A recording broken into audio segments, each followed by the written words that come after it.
When you think about power in the UK, you've got the Crown, you've got Parliament, and of course that famous black door at number 10 Downing Street. But behind all these iconic symbols, who is really pulling the strings? Well, let's break it down and find out where the true power really lies.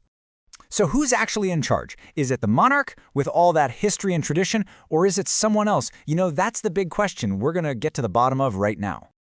Okay, so on one side of the coin, you've got the monarch. They're the ceremonial head of state. It's a hugely important role for national identity, but their power, it's mostly formal, rooted in tradition. But then you have the prime minister. They're the political head of government, and their power is very, very real because it comes directly from the voters.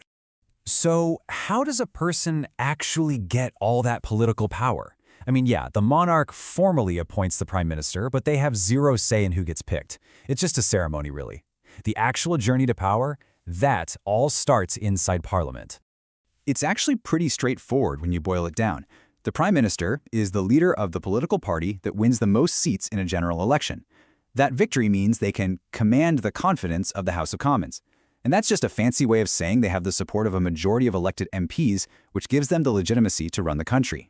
Right, so once you're in office, what can a Prime Minister actually do? Let's take a look at the PM's toolbox and see how they shape the government's entire agenda.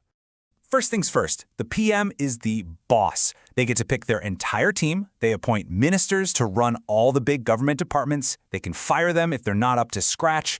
They decide how big the core team, the cabinet, is going to be, and they choose who gets to sit on all the important committees where the real nuts and bolts of policy get worked out. And it's not just about the people, it's about the plan. The Prime Minister sets the whole direction for the government. They decide what the big policy goals are, they control when the top team meets to talk about them, and they decide exactly what gets discussed. They are, for all intents and purposes, the chief architect of the government's entire plan. And believe it or not, the PM's job description doesn't stop there. They're also the Minister for the Civil Service, which means they're in charge of the whole administrative machine that keeps the country running. And as First Lord of the Treasury, they're ultimately responsible for the nation's finances, even though the Chancellor handles the day-to-day stuff. Now, of course, the Prime Minister isn't doing all this alone.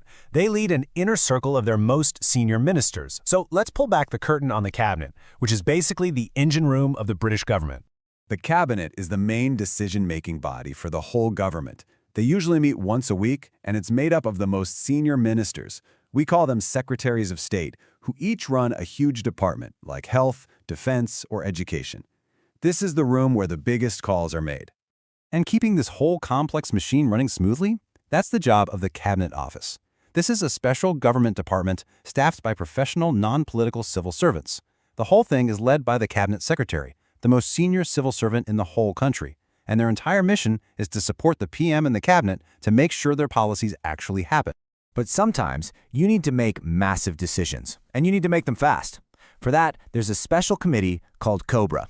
Now, this isn't a permanent group. It's pulled together for national emergencies. And depending on what the crisis is, a terrorist attack, a pandemic, the right ministers and experts are brought into the room to manage the response. Okay, now here's where things get really interesting, and frankly, very British. A lot of how this whole system works isn't written down in some big single constitution. It's actually guided by unwritten rules or conventions, and maybe the most important one of all is something called collective responsibility. This massive convention is really built on three key pillars that every single minister in the government has to live by: confidentiality, unanimity, and confidence. So let's break down what each of those actually means.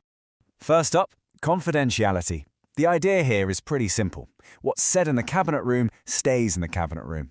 This is so important because it allows for really open, honest debate where ministers can argue passionately for their point of view without being scared that their private disagreements are going to end up on the front page of a newspaper. Next, we have unanimity. You could call this the united front rule. Once the debate is over and the cabinet makes a final decision, every single minister has to publicly support it, even if they privately thought it was a terrible idea. And if they really can't bring themselves to do that, they have only one option: resign. And trust me, this is not just a theoretical rule. It has very real career-ending consequences. History is full of high-profile resignations because of this. You've got Michael Heseltine in the 80s, senior ministers quitting over the Iraq War in 2003, and more recently, key figures like Boris Johnson resigning over Brexit policy in 2018. If you break ranks, it comes at a very high price. So, ministers have to stick together. But what happens if the government as a whole, the entire team, loses its authority? Well, that brings us to the final and most critical pillar of collective responsibility. And here is the absolute bottom line. A government's power rests completely on having the confidence of the House of Commons. If a majority of members of Parliament decide they no longer support the government, then that government falls. It is the ultimate check on power in the entire British system. And this has actually happened. The last time a government was brought down like this was back in 1979. James Callaghan's government faced what's called a vote of no confidence, and its entire future was hanging by a thread, coming right down to the wire. The government lost that vote by one, just a single vote. That one vote was enough to completely topple the government. It triggered a general election, and it changed the course of British political history. It's just a stark reminder of where power ultimately lies, with the elected members of Parliament. So, just to quickly recap the difference here, collective responsibility means the entire government is accountable for its policies, and the biggest consequence is that the whole government could collapse. That's totally different from individual responsibility, where it's just a single minister who has to answer for failures in their department, and they might have to resign all by themselves. Okay, one last piece of this historical puzzle is the Privy Council. It started out as a secret circle of nobles who advised the monarch. Today, it's a much more formal body that basically gives the monarch's official stamp of approval to government decisions. It's mostly procedural, but it actually hit the headlines in 2019 during a big controversy over suspending Parliament, which just goes to show these ancient bodies can still spark some very modern political drama. So, we end up right back where we started.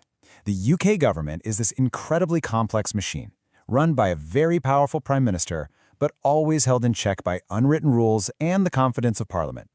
Which leaves us with one final big question to think about. Is a system built on conventions and trust a sign of flexible genius? Or is it a constitution that's just waiting for the right crisis to come along and break it?